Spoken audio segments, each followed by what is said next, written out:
The latest Soul Searchin' is out today ahead of a tour, and Mr. Jimmy Barnes joins us now. Good morning. Welcome to News Morning. Breakfast. How are you guys? We are just delighted to have you here.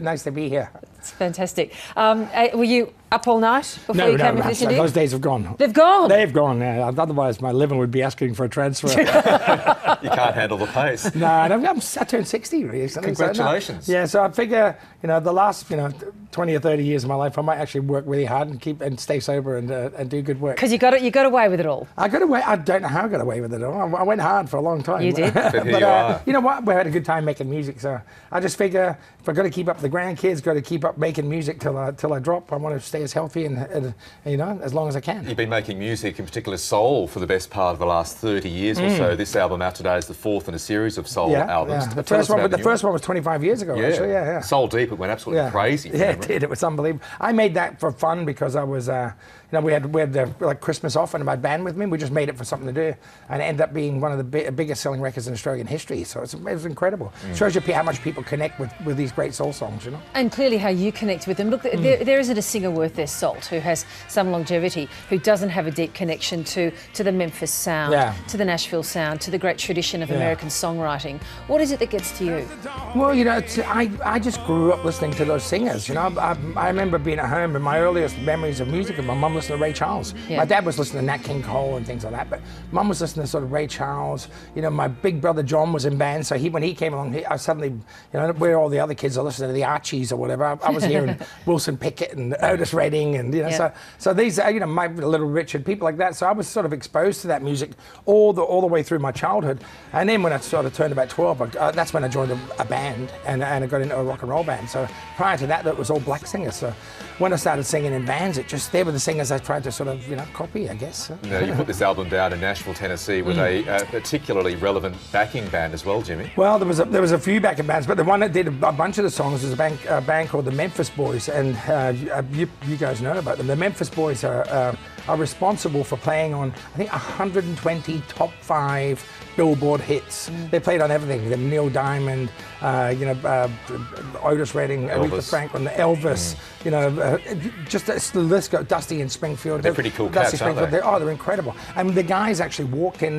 One of the guys had a stroke, and they're all in their 80s, and they came in really old, and they sat down, and it was literally like Cocoon. As soon as they sat, they sat at their instruments, and they were just bang. They were on. As you said that, I was just thinking about Cocoon. It was incredible. It was the magic of the music. It was really great, and they just went from thinking about getting to the stools to suddenly being musicians who were right on the top of their game. It's an incredible business town and working town. It really is. You wouldn't go there for a holiday, I don't think. There was some nice food in that, but I mean, it's not the sort of most beautiful city, but there really is incredible studios, incredible history, songwriters, publishers, bands. It's quite amazing to work there. It must have been a great pleasure to be in that city to record songs by greats like Solomon Burke and Lee Moses. This was the home of, I went to Memphis first, and I went to Al Green's church, and went on the Sunday and sort of watched the Reverend sing a few soul songs, got a vibe, went down to Fame Studios and Muscle Shoals, and then I drove through into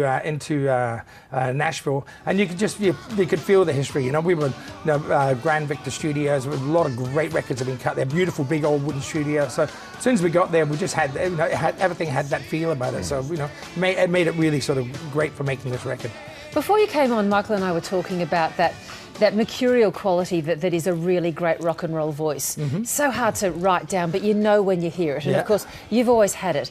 How have you kept on to hang on to that, and how have you made it better? I'm very lucky. See, when I first started, all the critics said, this guy won't have a voice in 6 months. The way he screams. I sing really hard, but I do sing from my diaphragm. So that's the first tip.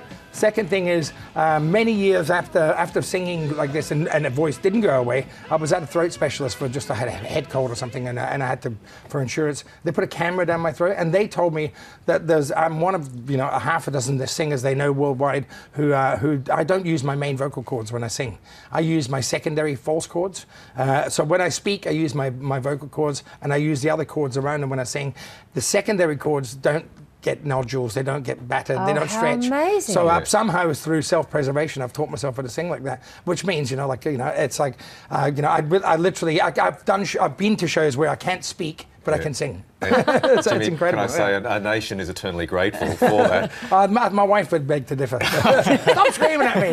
Now, this new album's out today. Any plans for Chisel in the near future? Well, I had dinner with Don the other night. You know, listen, when we broke up, we never thought we'd get together. Every time we get together now, it seems to be every sort of 4 or 5 years. Yeah. You know, we really enjoy playing together. So, you know, there's a good possibility we'll make another record. And, you know, it's a matter of songs with Cold Chisel. Yeah. And just a final question from Alan Howe, who's a friend of the program, who's a great journalist himself and a huge music aficionado. He wants to know why the song that is etched in Australian consciousness, Khe Sanh, why that song wasn't a massive, massive chart hit, whereas in our hearts it's a huge hit. Well, you know, it's one of those songs where it could have been, but it got banned. It was the song. So was it because of the one risque line in it? Well, yeah, the legs are off and open, the mind's always closed, which was pretty tame comparatively to what was on. I mean, Rod Stewart was doing Hot Legs and that filthy set of lyrics. Yeah. But it's just it was being played heavily on 2SM in Sydney at the time, and it was owned by the Catholic Church, 2SM. And somebody they had a policy: you have to get a certain amount of complaints, they ban it. And so we hit the magic number and bang.